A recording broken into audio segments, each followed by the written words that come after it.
Around the world in 80 days ये adventurous novel joules Gabriel वर्न इन्होंने 1873 में प्रसिद्ध की थी, जो फ्रांस और पूरे यूरोप में काफ़ी पॉपुलर हुई थी।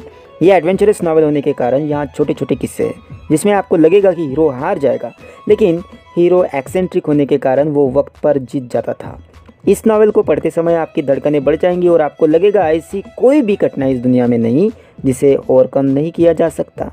सभी प्रॉब्लम्स का सोल्यूशन रहता ही है, ऐसे आपको फील होगा।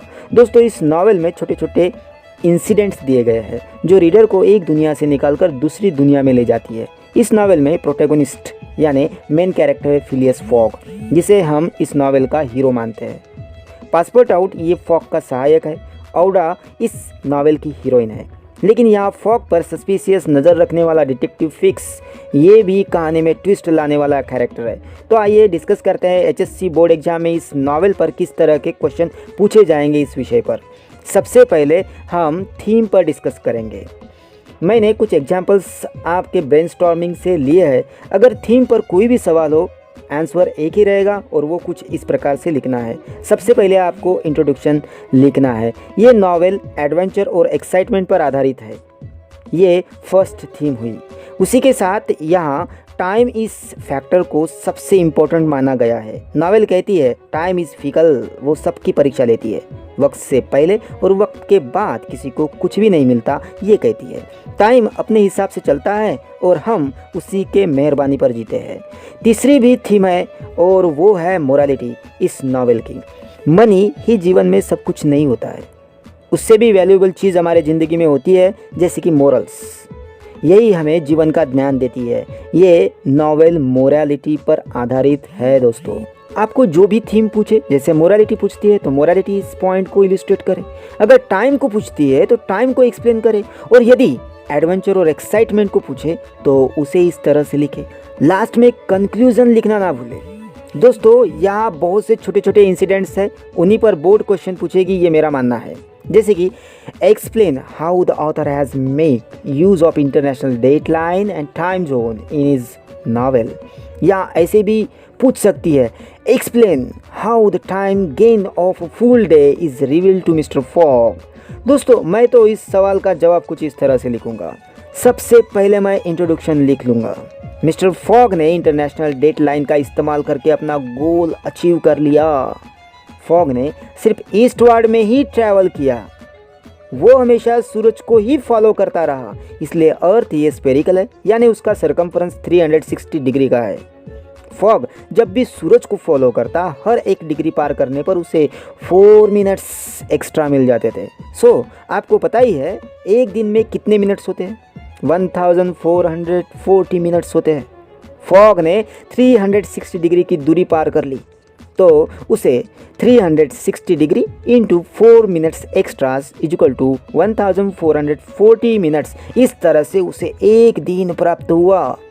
लंदन में रहने वाले लोगों ने मेरिडियन 79 बार देखा, लेकिन उसी टाइम पीरियड में फिलियस फॉग ने 80 बार देखा, क्योंकि वो वर्ल्ड के टूर पर था। उसी वजह से वो लंदन में 79th डेज पर ही पहुंचा, लेकिन उसे लगा वो शर्त हार गया, क्योंकि वो एक दिन लेट पहुंचा, ऐसा उसे लगा। लास्ट में कंक्लूजन कुछ इस तरह से लिख लीजिए। इंटरनेशनल डेटलाइन पर कोई भी सवाल हो, आंसर यही लिखे। Next question board question bank से ही लेंगे।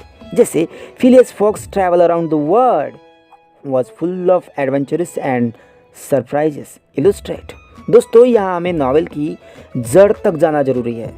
नावल रिफॉर्म क्लब इंग्लैंड से शुरू होती है, जहाँ फिलियस फॉग, थॉमस फ्लैनेगन, सैमुअल फिलियंटीन और जॉन सेलिवन एक दूसरे के साथ बात कर रहे थे। उसी दौरान फिलियस फॉग और बाकी लोगों में 20,000 पाउंड्स की शर्त लग गई। फिलियस फॉग को 80 डेज में पूरी दुनिया का चक्कर लगाकर उसी जगह पर शाम को 9 बजे तक होना था, और वहीं से एडवेंचर की शुरुआत हो गई। Fogg Brindisi, Suez, Bombay, Calcutta, Hong Kong, Yokohama, San Francisco, New York और फाइनली लिवरपूल ऐसी ब्यूटीफुल और डेंजरस जगहों से पार करके लंदन पहुंचा। इंडिया में औडा की जान बचा के वो उसे अपने साथ लेकर लंदन लाता है। ये सभी एडवेंचरस और सरप्राइजेस निर्माण करने वाली दुनिया है। लास्ट में कंक्लूजन कुछ इस तरह लिखे। दोस्तों क्वेश्चन तो बहुत से है, लेकिन ये क्वेश्चन मुझे इंपॉर्टेंट लगता है। जैसे money was never a concern for Mister Phileas Fogg, it was the honour he accepted the wager discuss. यही क्वेश्चन उसके माइंड को रिफ्लेक्ट करता है। जैसे कि explain the stress on the mind of Mister Fogg after returning from world tour of Savile Row. दोस्तों इन दोनों क्वेश्चन के आंसर लगभग सरीके हैं। मैं आपको एक एग्जांपल देता हूँ उसके आंसर को समझने के लिए। मान लीजिए आपको बहुत ही ज़रूरी काम से मुंबई जाना हो, और वो भी ट्रेन से। आपने ट्रेन का रिजर्वेशन भी कर लिया है, आप वक्त पर निकले, लेकिन आपकी टैक्सी रास्ते में खराब हुई। आप बड़ी मुश्किलें पार करके रेलवे स्टेशन पहुंच गए। ट्रेन आपके सामने ही थी, लेकिन पुलिस ने आपको रोका और प्लेटफॉर्म टिकट के लिए पूछा। आपकी टिकट आपको मिल नहीं रही। ट्रेन शुरू हो गई, आप दौड़ने की कोशिश कर रहे हैं, लेकिन ट्रेन आपके सामने और आप उसके पीछे ही रह गए, और आपके सामने ही वो ट्रेन छूट गई। कैसे लगेगा आपको? आप किसे दोष देंगे? वैसे ही फिलियस फॉग के साथ हुआ। बड़ी दिक्कतें और बड़े प्रॉब्लम्स को पार करके लिवरपूल में फिलियस फॉग आता है। वहाँ से लंदन काफ़ी नज़दीक था, लेकिन डिटेक्टिव फिक्स वहाँ फॉग को रॉबरी के जुल्म में अरेस्ट करते हैं। लेकिन बाद में जब उसे पता चला रॉबर कोई और है, तब फिक्स उसे रिलीज़ करते हैं। बड़ी कठिनाइयों को पार करने के बाद वो लंदन जाता है। तब फॉग के टाइम के अनुसार 80 डेज पूरे हो जाते हैं, और वो वेजर हार गया ऐसे उसे लगता है। अभी वो पछताने लगा, फिक्स को जिम्मेदार समझने लगा। उसके लिए 20,000 पाउंड मायने नहीं रखते थे। अब उसे वो जीतने का ऑनर ही सब कुछ लगता था। उसने इस जर्नी में ग्रेट एक्सपीरियंस किया था। उसने सभी ऑब्स्टेकल्स को पार किया, और जब यहाँ गोल के करीब आने के बाद वो फेल हुआ, वो उसे असह्य होने लगा था। अब वो रुइंड हुआ ऐसे उसे फील होने लगा था। वो अनबीरेबल था उसके लिए।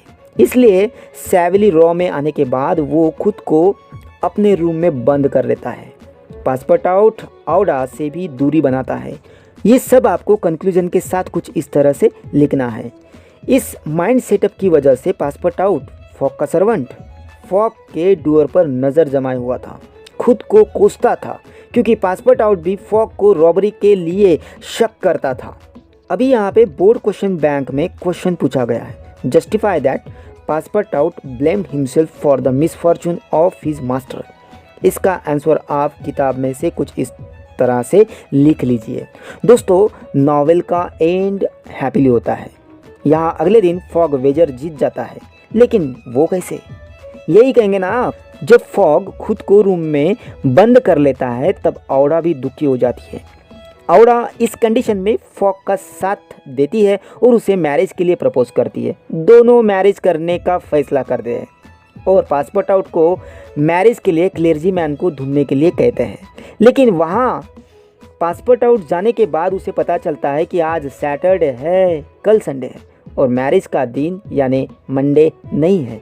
वैसे ही वो टैक्सी कैब में बैठता है और अपने मास्टर को लेके 8:57 पर रिफॉर्म क्लब लंदन पहुंच जाता है, जहां सभी फिलियस फॉग का इंतज़ार कर रहे होते हैं। इस तरह से वो वेजर जीत जाता है, क्योंकि वो एक्सेंट्रिक होता है।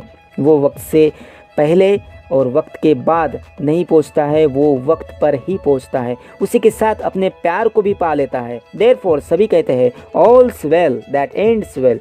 और भी इम्पोर्टेंट क्वेश्चन है, जैसे फिलियस फॉग रिफॉर्म क्लब पहुंचने से पहले वहाँ की कंडीशन कैसी थी? तो मैं आपको बता दूं, वहाँ तो सबकी धड़कनें बढ़ी हुई थी। वहाँ सबको पता था कि फॉग ये एक्सेंट्रिक पर्सन है, जहाँ वो वक्त पर आता है। ना वो वक्त से पहले आया है, ना ही वक्त गुजरने के बाद। वो सिर्फ ऑन टाइम आया है, उसे ही एक्सेंट्रिक कहते हैं। इसी नेचर की वजह से वो प्रसिद्ध था। सो आपको इन सभी क्वेश्चन के आंसर कैसे लगे? दोस्तों ये वीडियो आपको कैसे लगा कमेंट में बताएं। उसी के साथ अगर आप इस चैनल पर नए हैं तो जल्दी से सब्सक्राइब बटन पर क्लिक कीजिए और साथ में बेल वाला बटन दबाएं, ताकि आपको इस चैनल के लेटेस्ट अपडेट मिल सके। मिलते हैं अगले वीडियो में कुछ नया लेकर। तब तक के लिए गुड बाय।